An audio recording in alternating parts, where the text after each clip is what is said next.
Welcome to Food Friends, a podcast inspiring home cooks to try new dishes in the kitchen by sharing trusted recipes, tips, and friendship. Hi, I'm Sonya. And I'm Kari. We met in Los Angeles over 15 years ago as personal chefs and haven't stopped talking about food since. We're so glad you're here. Thanks for being our food friend. If you enjoyed our podcast, please subscribe, leave us a review, and share this episode with friends. We love hearing from you, so follow us on Instagram or drop us a line at foodfriendspodcast.com. Yes, we'd love to hear from you and your food friends. Happy cooking and eating. Hey, Sonya.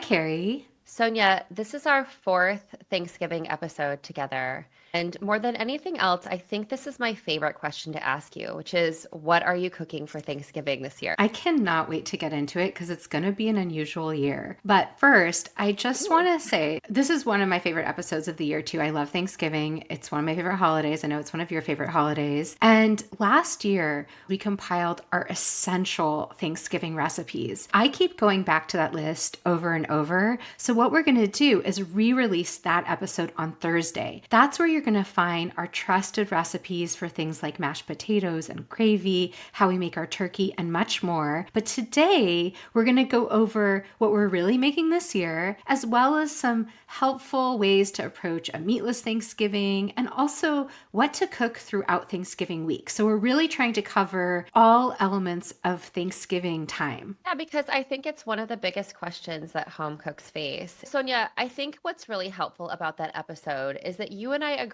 on the essentials, which are turkey and gravy, mashed potatoes, some kind of stuffing, a vegetable side, definitely need rolls on your table, a cranberry option, and a pie. It makes menu planning so much easier because you're like, okay, I can fit things into these categories and then go from there. Absolutely. So Sonya, what are you making this year? Okay, Kari. So big news. I haven't told you yet. I am not actually hosting Thanksgiving in my home this year, which you know is almost unheard of. This is unheard of. It's very surprising. Well, you're the person who really loves to cook all of Thanksgiving, which is something I Yes. have given up many years ago. So you're not even having it at your house. No, and you really taught me to embrace the idea of the potluck elements of Thanksgiving. And after the last Thanksgiving where I cooked it all by myself for like 20 people and it was almost all family, I was like, I'm never doing this again. I've done it enough. I know I can do it and I don't need to do it anymore. So this year, not only am I not hosting, I'm co-hosting, but at someone else's house. So it's not 100% potluck. It's more of a collaborative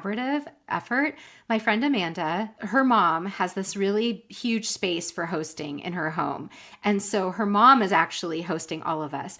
And we started talking about the menu in early October. This conversation that we had last year about you making all the dishes, I think the spirit of Thanksgiving is that everyone is coming to the table and everyone is represented at the table, and no one should really have to do all of that work. It seems kind of insane. And so I love that you have included all of these other people in your menu planning. So let me break it down. This is the menu we're planning. It is not entirely traditional and it is not entirely untraditional. And there are people there from various different cultural and racial and ethnic backgrounds, and everyone's bringing their own family favorites. To your point, it's like, how can we harmonize all our different food stories onto one table? It's going to be about 22 or 25 people total. That's a big Thanksgiving. It's a big Thanksgiving. Okay, so I was tasked with the turkey, and I have my recipe that turns out tender and juicy every single time. It's never dry. That's on our Thanksgiving essentials list, which we're going to re-release.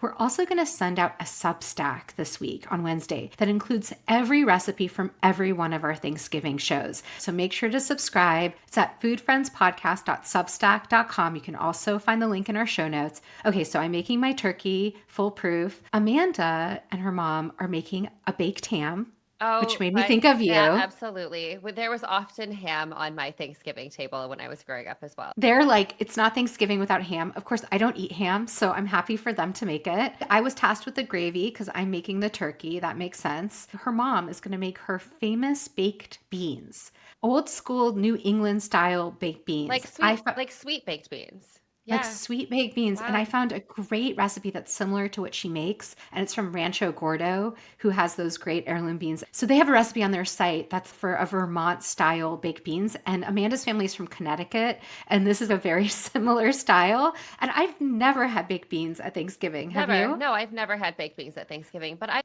again, it's just what you decide is what you want to put on your table and enjoy. Exactly. I learned a lot about Amanda and her mom and their approach to Thanksgiving in our conversation in early October about this menu because they're already picking out linens. This is a big event. So, the other thing that her mother always, always makes is homemade brioche rolls, specifically brioche, which is a very buttery, rich kind of roll. I usually do Parker House, but I'm happy not to do any rolls this year and let her mom take over. Is her mom gonna make those the day before, or is this like a bake ahead and put in the freezer? I imagine that what she'll do is make the dough the day before Yeah. because it usually benefits from proofing in the fridge overnight. And I can't imagine she won't bake these off in the morning. She just seems like that kind of woman that she's going to make them fresh that day. That's a really generous roll to put on the table for sure. I completely agree. Okay, so then I discovered that they're not really into vegetables and salads, which for me is an essential part of a Absolutely. Thanksgiving. I cannot have Thanksgiving without a rainbow of colors on my plate. And I need that rainbow of colors to come from produce because it's so good right now. It's amazing. So I am bringing some other elements. There was a recent recipe in the New York Times from Yota Matulengi for parsnips with miso and parmesan, roasted parsnips that get coated in this sort of miso-y sauce. And then you can shave parmesan on it, or you could leave that off if you don't want parmesan. And then it gets topped with a ton of arugula. And I was like, ooh, this is sort of the best of both worlds. Like it's a kind of sweet vegetable, but it has all these very savory and sharp and bitter notes. So that really called to me, and I'm excited to try it. I will also say, I don't always love a salad. I think it's hard to put some kind of leafy green thing on your plate when you've got all these other rich things. But there's something nice about a bitter or spicy green like arugula. And I think this does, to me, also sound like the best of both worlds because I like a cooked vegetable on Thanksgiving. I agree. And I'm actually going to do a salad as well because one vegetable dish is not enough. I'm going to do that salad we've already talked about that I discovered in my cookbook club, which is the radicchio salad from the Jelena cookbook that's made with the crispy shallots. And then you use that oil from frying the crispy shallots Right. to make a vinaigrette. Because I also sometimes like to do a version of that with Brussels sprouts. But I thought, oh, won't it be beautiful to have radicchio, then the green of the arugula, and then this savory, delicious onion shallot flavor. I love that idea. And what I always think about when you say crispy shallots or crispy onions is the topping for a traditional green bean casserole, which was always on my family's table. Right. And so I just love that you're kind of calling back, but this is more of a modern version of it. That's exactly right. And so, okay, another note that's a little untraditional for me. There, do you know about this cranberry sauce that's made with horseradish and sour cream? No, what? Tell me more.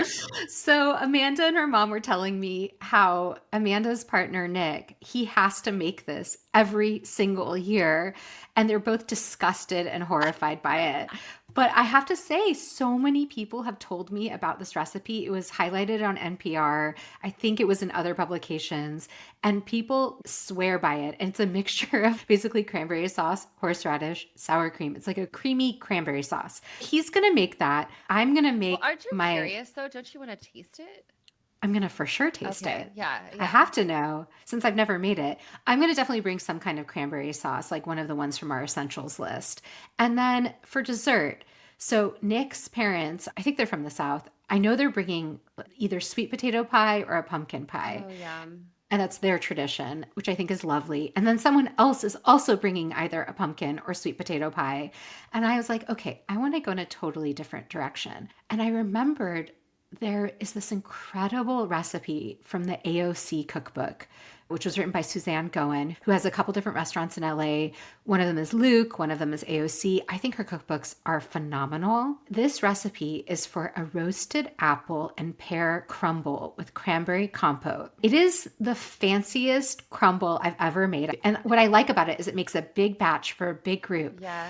But the fruitiness, when you roast and toast and caramelize the apple and the pear before you bake it with the crumbly, buttery, sugary top topping, and then that little acidity from a cranberry sauce. She calls it cranberry compote, but it's basically cranberry sauce. You mix it all together, you bake it. It's ooey gooey, jammy, warm, with that buttery, caramelly topping, topped with whipped cream or ice cream. I think it's a very excellent Thanksgiving dish that isn't a pie. The cranberry goes inside of the mixture or goes on top of the mixture? It's Thoughts? inside. So basically, you roast off and caramelize your apples and your pears. Mhm. You also make a cranberry sauce, or you could use a store-bought cranberry sauce. She calls it a compote, but like I said, it's a Right. cranberry sauce. Okay. But it's infused with amazing ingredients. It's a little chefy. And I think crumbles we think of really easy, and they are easy, but this has very special touches that you and I have come to trust from chef cookbooks. Absolutely. When you Yeah, take those extra steps, it really makes a difference at the table. Correct me if I'm wrong, but I always think of a crumble or a crisp that to be a make ahead dish. And so this is something that you're going exactly. to be able to make ahead because I think that's also one of the hardest parts about Thanksgiving is everyone is targeting this one day at one time, but there's a lot of different dishes. And so whatever you can make ahead of time, whatever you can take off of your plate to not cook on Thanksgiving Day is such a blessing.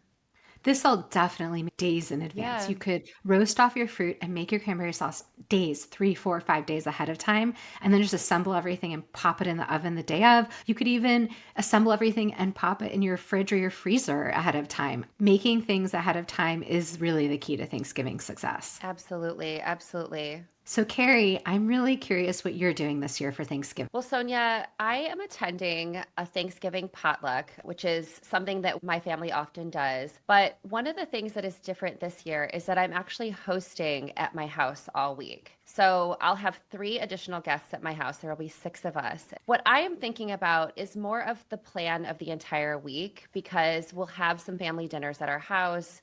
We'll also need to be cooking for Thanksgiving, getting ready to go to this potluck. And also, I don't want to cook every single day. I'm just thinking about like, what do I need to do? How do I need to plan things out so that it feels doable and feels enjoyable? And one of the people who's staying at my house is my niece, who's 15, and she's an incredible cook. I really want to bring her into the kitchen and spend some time with her. Carrie, that sounds like a lot of cooking for one week. I think it's a really good point to say you're not just thinking about Thanksgiving Day itself, you're thinking about all the meals before and after. That's sometimes where I fall short because I'll get so into my prep list that I'll forget that I have to eat Wednesday night, I have to eat Tuesday night. Sometimes we have Thanksgiving later in the day, so I want to eat something earlier that day. So I'm so glad you're going to share this. Well, Sonia, I'm sharing this because it is really one of my biggest pain points. I often get to Thanksgiving morning when I have this giant prep list and all these things I want to cook. And my son and my husband are looking at me like, what are we eating? And, I'm just like, eat some cereal. And then you're like, don't eat some cereal. It's Thanksgiving Day. And so I just want to think about having all of these people at my house and how to make it doable. So my guests are arriving on Sunday. And so I'm thinking about Sunday as a cooking day. One of the dishes that I'm going to make ahead for later in the week is a stuffed peppers with chickpeas and cheese. It's like spiced with cumin and tomato paste and chili powder. And it's just a stuffed pepper that I can put into a casserole dish and stick into the refrigerator and leave it so that I can heat it up on Wednesday. Also, while I'm in the kitchen that day, I'm going to make some pie dough and freeze that ahead of time so that I have it ready to go on Wednesday or Thursday when I make pies. And then for dinner that night, I'm going to make a super simple dinner that we just had recently. It's a maple miso sheet pan salmon with green beans. I made it for James and Mac and I. And to round it out for like a bigger group of people, I'm going to have some cucumbers on the side. I'm going to have a pot of rice on the side. And what's great is that one of my guests is actually a pescatarian. And so I'm just thinking about these sort of veggie heavy and only fish dishes for the week that we have them. This is so helpful already. And I love how we're kind of in sync because I recently just made stuffed peppers for a client. And What although did you put in them? mine is kind of the opposite approach of yours. Yours is like, how do you make a vegetarian stuffed pepper, Yeah. which I think is so smart to do with chickpeas. Everything you described sounds delicious. I want to try the recipe that you link. But the one I did is my client doesn't eat grains. I usually make my stuffed peppers with rice or quinoa or Right. something. So instead, I did zucchini and grated carrot as part of the filling. So I made turkey, onion, grated carrot, zucchini, and stuffed that into peppers, and it came out really good. That sounds so delicious. And I think the other thing that I've been thinking about is how to have like different flavors earlier in the week as opposed to the really fall thyme, sage, butter, all those things that we'll be eating on Thanksgiving Day. How to sort of call other flavors into the week. So on Monday, I also am planning to cook, and I really want to go back to this roasted tomato and white bean stew by Kolu Henry. I've made it a few times. It's really quick. It comes together in 30 minutes. You use cans of white beans. Part of what makes it really delicious is that you roast the cherry tomatoes in a little bit of olive oil in the oven, which makes them jammy. She really recommends that you can top it with grated cheese and like a little bit of good olive oil. In the past, I've also added whitefish to this, which I probably won't do. It's really like a one pot meal, especially if you put some dark leafy greens like kale or even a little bit of spinach into it. And you can serve it with a side of bread. It's a hearty meal that's more than just a brothy soup. That sounds perfect. And then on Tuesday of that week, we are going to go out for dinner. We are not going to cook on Smart. Tuesday and take a break because then on Wednesday is when I'll do some baking. And Karina and I will get in the kitchen and we'll bake some pies. I really have my heart set on cream pies this year. I have to stop you because I feel like we must affect each other because I didn't mention it, but also on my list was I want to make a chocolate cream pie. Are you serious? Yes. Well, here's the thing. I know we've talked about Nicole Rucker's cookbook a lot, Fat and Flour, but because of your love of that cookbook and because of the way she talks about making pie dough, I now feel confident enough to make pie dough. A few months ago, I made this banana cream pie that I shared at a school event at my son's school, and people just lost their minds over this banana cream pie. And I've been kind of thinking about it. And there's many cream pies in that book. One of the other things that I'm really thinking about, though, is I really love some kind of pecan, not pecan pie, but like a pecan pie bar, because I really like that flavor at Thanksgiving, but I don't want to commit to a whole slice of pie. So I like to make a bar so I can have just like a little bite of it. Yeah, that makes so much sense. And I think because you're talking about for Wednesday, you're baking for your potluck. This isn't for your guests. I think you and I are thinking the same way, which is the standards are going to be covered. There's someone else is going to bring pumpkin. Someone else is probably going to bring apple. What else can you bring that brings a little excitement to the dessert table, right? Absolutely. I really do think about there's a spreadsheet that everyone who's invited kind of goes through and adds the things that they want to bring. And usually what I'm doing is I'm looking for the holes in the spreadsheet because you don't need 6 different people to bring stuffing. I don't need to add a 7th stuffing to that. And so one of the things that I notice almost always missing from a spreadsheet or one of those sign up geniuses is that people don't always bring vegetables. And so there's this really great vegetable dish that my sister-in-law brought to our Thanksgiving a few years ago. It was a corn creme brulee. It's really just a creamed corn with a sort of crispy topping on it. That's what I'm going to bring to this potluck as well as with the pies. Oh, that sounds amazing. So, Sonia, this is the same potluck I've been attending for many years with my friends Lauren and Seth Rogen. We actually hosted them on the show the first year that we started our podcast, and we talked about this sort of famous spreadsheet, and we walk you through like how they construct it to help everyone figure out what they're going to bring. Yeah, that was really helpful for me to learn and was part of the transition I made from hosting everything and doing everything myself to embracing potluck Thanksgivings. You guys really helped me think about it differently and really gave me permission to approach it differently. And I think what you're bringing already sounds like a contrast to what I know is going to already be on that table. So I love thinking about that as well. I also love thinking about unconventional Thanksgivings, and I've hosted some in the past. And I know we have a lot of listeners who are vegetarian or even vegan and are sometimes. Wait, have you hosted a vegetarian Thanksgiving? I have. Really? Because I used to live next to my brother and sister-in-law. We used to host holidays together. And my brother keeps kosher, which means he doesn't mix meat and dairy together. And a lot of the best Thanksgiving sides have dairy. And so one year he's like, can we just skip turkey and make 100% vegetarian Thanksgiving? I said, I'm down. Like, let's do it. And so we did. And so I think sometimes when you're in this position of wanting to have a meatless Thanksgiving, or if you're just looking for more vegetarian sides that are going to be very exciting, that aren't just, the traditional things that you think of like green beans or whatever. I have a menu that comes from that time of what like we really made for that Thanksgiving. I mean, I'm so curious because I think, listen, Turkey is a must on my table, but I have like two bites of it. And I think the most interesting dishes for me always are the vegetable dishes because they're more colorful. You can do so much more with them. What was on this vegetarian menu? So the star of the show, and we've talked about it once before, is Dory Greenspan's stuffed pumpkin with bread and cheese. And what I did is I got a bunch of kind of smaller pumpkins instead of one big pumpkin, Uh-huh. and I filled them all with like Gruyere and torn sourdough, and you add cream and thyme and And a little bit garlic. of It's garlic. Yeah, a little right? garlic, Yeah. and you bake them stuffed with all this goodness.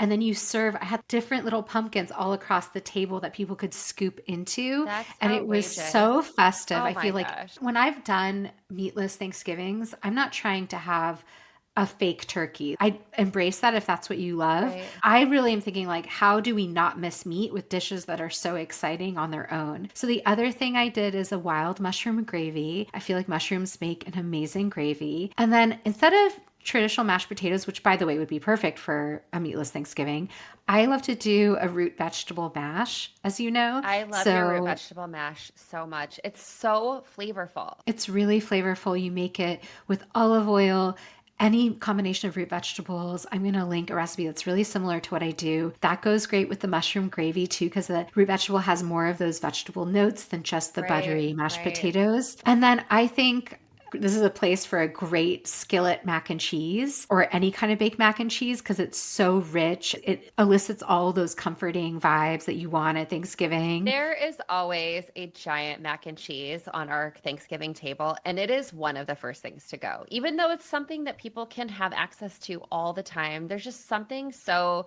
perfect about having it on Thanksgiving table as well. And I recently made a Smitten Kitchen recipe for it. And there's like a bunch of great mac and cheeses out in the world, and I've tried many of them, but this has risen to the top as my favorite mac and cheese. Really, what makes it Yeah. different?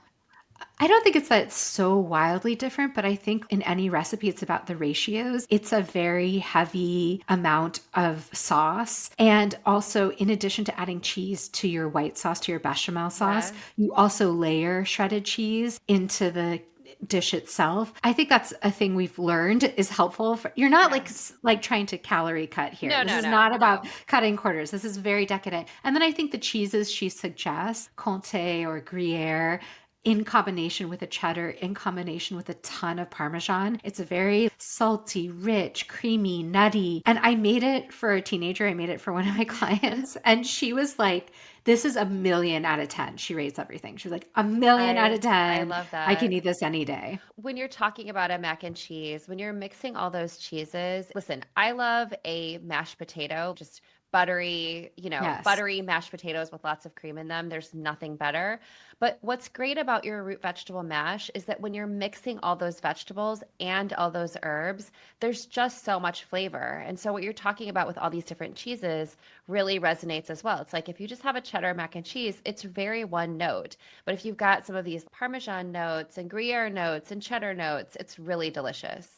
There's two more dishes on this menu. I did a kind of Brussels sprout dish, and I love this roasted and raw Brussels sprout salad. I usually do just a raw Brussels sprout salad, but this combination of the roasted and the raw really struck me, and it's a Susan Spungen recipe. She's a great recipe developer and Yes. food stylist. So it has all those fresh green notes, but with those kind of caramelized Brussels sprout leaf elements too, which I think is really good, especially when you want heartier sides and not lighter Wait, I sides. have a question though. What's the Yeah. texture? Because when I think about a Brussels sprout salad, I usually shred it. Like I usually shred Yes. it like you would cabbage, like a coleslaw shred. But when I roast Brussels sprouts, I usually have them. So what's the texture of this dish? So this has sort of whole pieces of Brussels sprouts and leaves that get caramelized as well as shredded raw Brussels Oh, sprouts. wow. So it has a lot of contrasting textures, leafy bits, more tender bits, and then the raw shredded bits. And one interesting note in this recipe is she tells you can shred your Brussels sprouts in a food That's how processor. I do mine. Yeah. Is that how you do That's how I yours? do mine when I do a Brussels sprout salad. Absolutely. It's so smart. It saves so much Saves work so than much trying time to because do it by otherwise, if you hand. do it by hand, it makes my hand hurt, all that cutting. And then the vinaigrette is really similar to something I would do, which is sherry vinegar, Dijon, honey or maple syrup, olive oil, and then adding a ton of pecorino or Parmesan into the mix. So it's That's that an absolute classic win. That's total a win. great win. Yeah. And then the last dish is I think you have to have stuffing. And usually I make some version of a leek and celery stuffing. Sometimes I add a little apple to it. But you don't have to use a meat stock to make a stuffing. You can use a veggie stock. You can sometimes even get away with water if you have enough other flavorful things in there. So we'll link a recipe to really good vegetarian stuffing too. Are you putting a sourdough in your stuffing? I like a sourdough stuffing if I'm going in that leek Yes. celery direction. Yes. If I'm going in a cornbread direction, then that's a different story, Yeah, right? fair enough. Well, Sonia, I have a couple more dishes I would actually add to your vegetarian menu. A few years ago, my sister-in-law and her sister were coming to our Thanksgiving, and I was doing a lot of the big dishes. And so I just said to them, like, you guys figure out the vegetables. So one of the things that they brought was this summer squash simmered in cream with Parmesan and breadcrumbs. It's an Alison Roman recipe, and it's really mushy zucchini in kind of the best way. Well, that reminds me of Southern squash casserole, which I feel like does appear on a lot of holiday tables. There was so much flavor and so much cream. It was really such a standout winner. My sister-in-law also made a Hasselback butternut squash that had sage butter and pomegranate seeds on it. And what I really appreciated about the two of them bringing all these dishes is that they really kind of talked about them as a whole picture. And so the recipe that she actually used also called for breadcrumbs and cheese and prosciutto, and she just left those off. And it actually made that dish so much better. It was just the flavor of the squash with a little bit of butter and sage, and then the pop of the pomegranate seeds was so beautiful. The combination of squash and pomegranate or pomegranate molasses to me is so excellent. It always works. And I always make something like that at Thanksgiving too. It makes so much sense. Yeah. And then there was also just a simple, kind of like your idea with the arugula. There was also an arugula salad that also had pomegranate seeds and a little bit of feta and a little bit of lemon. It's nice to have that sharpness next to something that's really creamy, like a mac and cheese or this summer squash that's simmered in cream. Yeah, I think that's people's complaint often about Thanksgiving is it's too beige, it's too starchy. That's also why I was so surprised that Amanda and her mom weren't into the vegetable size. They were sort of like, well, you can make them if you want. And I was like, I think some people will like them. But Absolutely. I appreciate your tradition. I am not knocking them. I don't think if you want to have beige foods and brown foods and that's your joy, go for it. I feel like this is the time to really embrace the recipes that mean something to you and the style of dinner that means something to you that you enjoy. And who cares about the rules? And who cares about the rules are only what you make them for this meal. That's right. Well, this has definitely put me in the mood for Thanksgiving. Like we said, we're going to link not just all the recipes from the show, we're going to link all our previous Thanksgiving episodes. And if you want a roundup of all of our top timeless, reliable Thanksgiving recipes, make sure to sign up for a Substack. Also, a number of you have recently reached out to us and you've sent us such kind notes about finding the show, about loving the show. One thing that you could do to really help us out is if you can leave a 5-star review on Apple Podcasts or on Spotify with a written review if possible. That helps us so much. It helps us find more food friends like you. Absolutely. We would really appreciate that. Well, Sonia, this has been really fun. I can't wait to cook Thanksgiving, and then I can't wait to talk to you about it as well. Can't wait. Happy Thanksgiving. All right, bye. Bye. Thanks for being our food friend. If you enjoyed our podcast, please subscribe, leave us a review, and share this episode with friends. We love hearing from you, so follow us on Instagram or drop us a line at foodfriendspodcast.com. Yes, we'd love to hear from you and your food friends. Happy cooking and eating.